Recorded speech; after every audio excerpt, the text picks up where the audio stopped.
بسم الله الرحمن الرحيم. إذا وقعت الواقعة ليس لوقعتها كاذبة خافضة رافعة. إذا رجت الأرض رجا وبست الجبال بسا فكانت هباء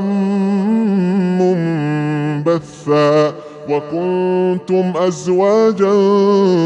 ثلاثة فأصحاب الميمنة ما أصحاب الميمنة وأصحاب المشأمة ما أصحاب المشأمة والسابقون السابقون أولئك المقربون في جنات النعيم ثلة من الأولين وقليل من الآخرين على سرر موضونة متكئين عليها متقابلين يطوف عليهم ولدان مخلدون بأكواب وأباريق وكأس من معين لا يصدعون عنها ولا ينزفون وفاكهة مما يتخيرون ولحم طير مما يشتهون وحور عين كأمثال اللؤلؤ المكنون جزاء بما كانوا يعملون لا يسمعون فيها لغوا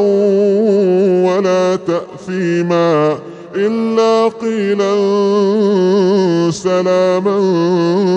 سلاما. وأصحاب اليمين ما أصحاب اليمين في سدر مخضود وطلح منضود وظل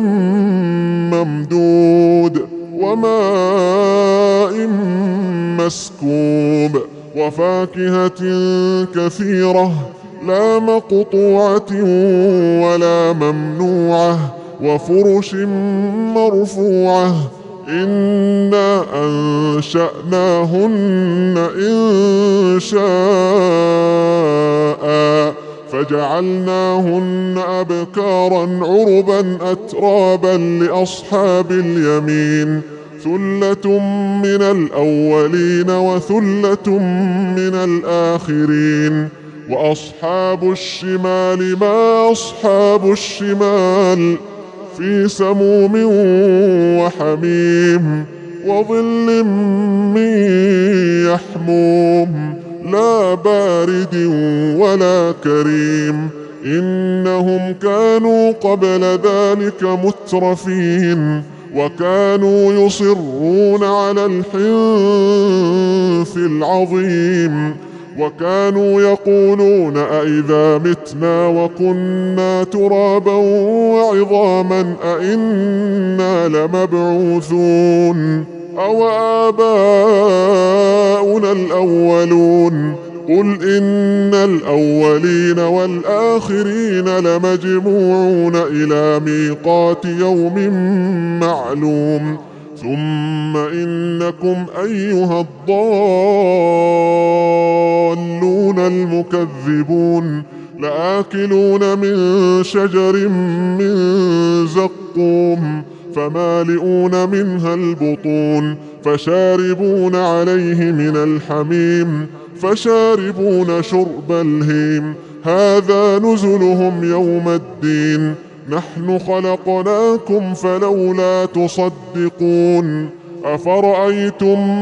ما تمنون أأنتم تخلقونه أم نحن الخالقون نحن قدرنا بينكم الموت وما نحن بمسبوقين على أن نبدل أمثالكم وننشئكم فيما لا تعلمون ولقد علمتم النشأة الأولى فلولا تذكرون أفرأيتم ما تحرثون أأنتم تزرعونه أم نحن الزارعون لو نشاء لجعلناه حطاما فظلتم تفكهون إنا لمغرمون بل نحن محرومون أفرأيتم الماء الذي تشربون أأنتم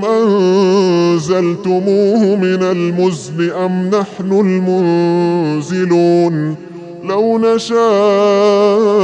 جعلناه أجاجا فلولا تشكرون أفرأيتم النار التي تورون أأنتم أنشأتم شجرتها أم نحن المنشئون نحن جعلناها تذكرة ومتاعا للمقوين فسبح باسم ربك العظيم فلا أقسم بمواقع النجوم وإنه لقسم لو تعلمون عظيم إنه لقرآن كريم في كتاب مكنون لا يمسه إلا المطهرون تنزيل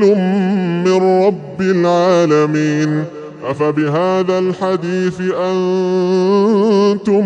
مدهنون وتجعلون رزقكم أنكم تكذبون فلولا إذا بلغت الحلقوم وأنتم حينئذ تنظرون ونحن أقرب إليه منكم ولكن لا تبصرون فلولا إن كنتم غير مدينين ترجعونها إن كنتم صادقين فأما إن كان من المقربين فروح وريحان وجنة نعيم وأما إن كان من أصحاب اليمين فسلام لك من أصحاب اليمين وأما إن كان من المكذبين الضالين فنزل من حميم وتصلية جحيم إن هذا لهو حق اليقين فسبح باسم ربك العظيم